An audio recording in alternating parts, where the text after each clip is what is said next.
And it's about a relationship that I was in prior to going to Nelson to meet lesbians. Oh God.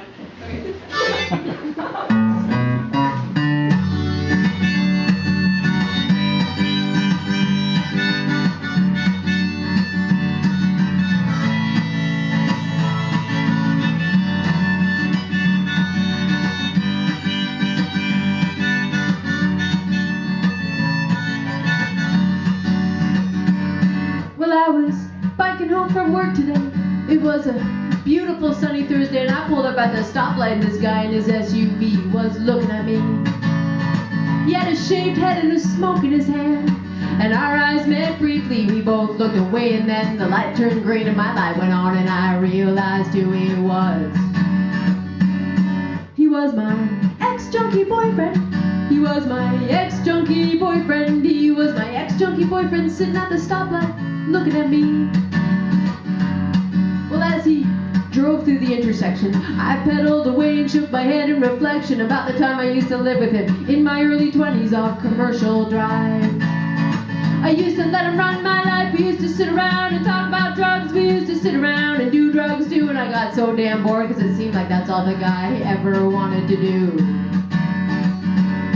He was my boring junkie boyfriend. He was my boring junkie boyfriend. He was my boring junkie boyfriend. I thought he was so cool back then. Well, he dreamed of having himself a big fancy grow-up, and I just wanted for all of it to stop. I mean, I was looking for a little more than getting high with some guy that I didn't even really like. And I couldn't figure out why I cried every week. I couldn't figure out why I was chronically unhappy. Then one day I woke up out of my stupor and I felt like a real loser. I was his loser junkie girlfriend. I was his loser junkie girlfriend. I was his loser junkie girlfriend living with my loser junkie boyfriend. I used to dream of meeting myself a cute woman, and so I packed up my van, got out of town away from him, and I got some tattoos and I cut my hair short, and I swore I'd never live like that anymore.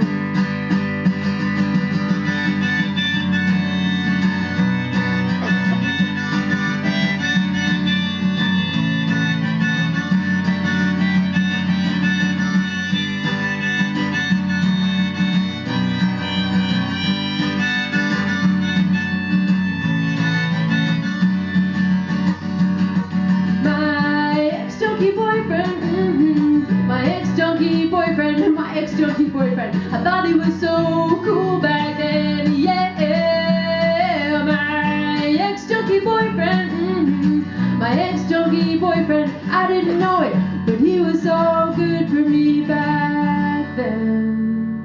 Thank you.